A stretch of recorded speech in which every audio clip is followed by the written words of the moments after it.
30 projections in 30 days going into the 2024 regular season for the New York Mets as we continue our month-long deep dive into the Mets 40-man roster. Today, we go to the southpaw side. Let's talk about Brooks Raley.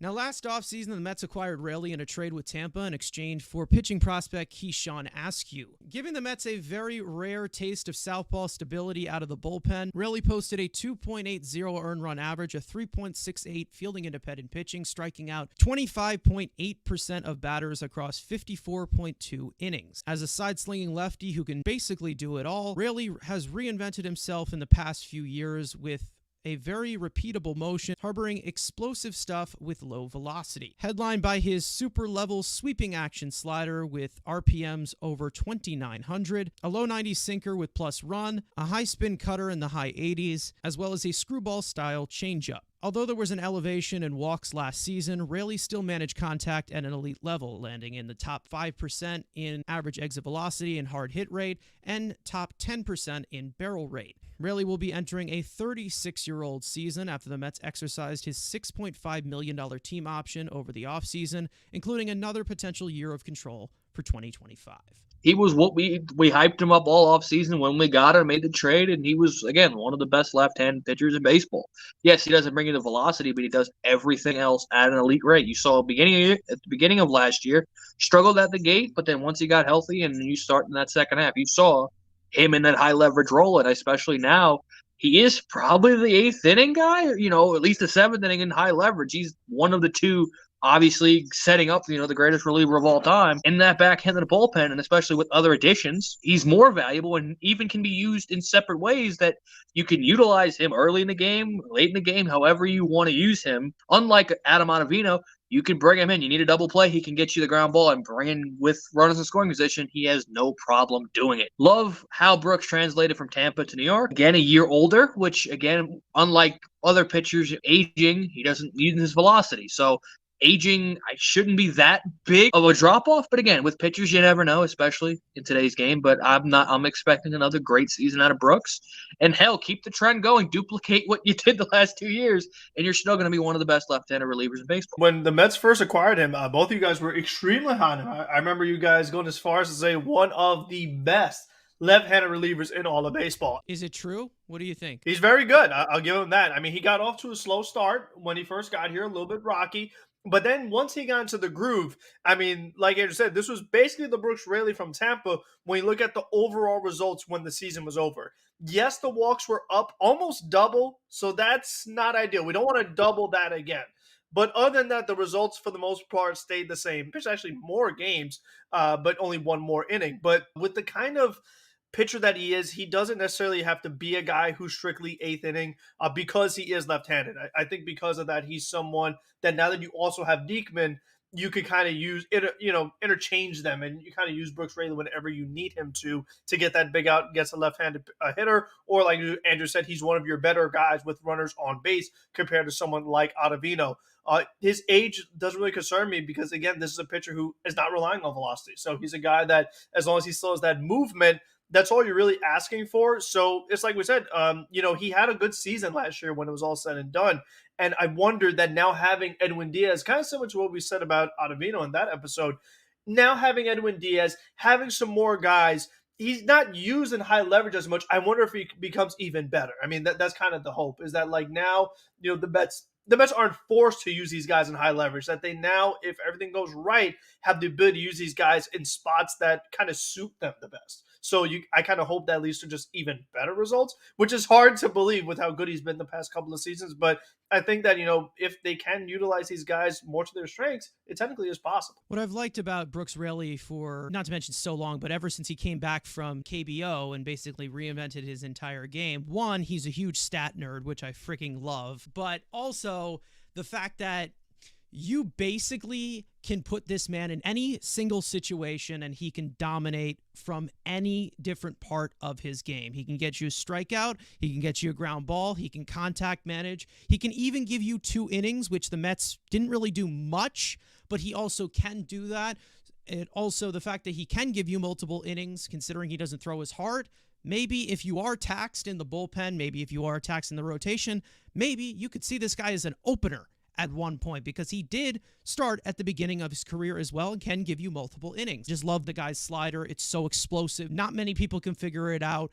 The velocity, I'd say, dipped a little bit, but obviously that's not something that really matters with him because he's got a ridiculous amount of movement. He throws from an incredible arm slot that is really hard for batters to pick up. You know, we had a little bit of a fall off with some specific things last year, but I think that they're going to probably even out this year. Depth in this bullpen, you're going to have a little bit more pressure taken off of a lot of arms in here as to compared to what the workload that they were having last season, where the bullpen was completely taxed by May. I just want to remind everybody that projections are not predictions. They are benchmarks of the player's current specific percentile outcome based on predictive data and results. For my projections, I decided to use, in my opinion, each player's current 75th percentile outcome. Although a majority of player projections are constructed from the player's 50th percentile outcome, I personally wanted to use a median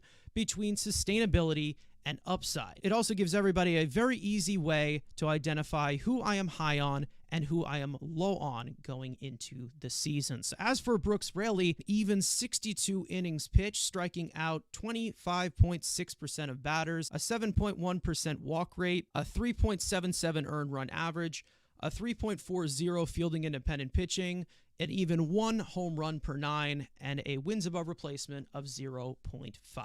You look at the projections again; they don't favor older pitchers. So, in a steady, 3 ERA would be an outlier the last couple of years for Mr. Brooks Raley.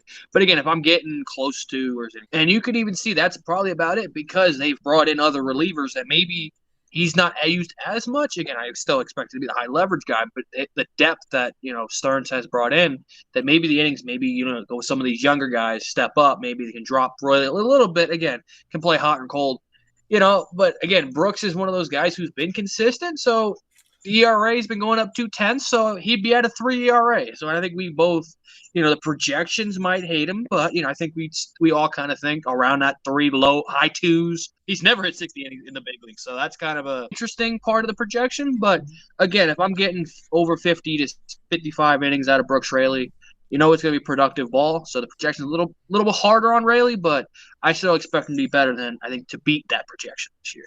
The funny thing is that a lot of the projection system thinks he's going to be even worse. Zip's putting him at like a 4.4. Fangraphs putting him at like a 4.15. Deemer has actually been the most friendly, which is 3.9. As for me, I'm a little bit more friendly as compared to all the projection systems, but I'm going to guess that has a little something to do with the workload that he's probably projected to get, considering he's Brooks Raley and he's probably going to be in the back end of this bullpen.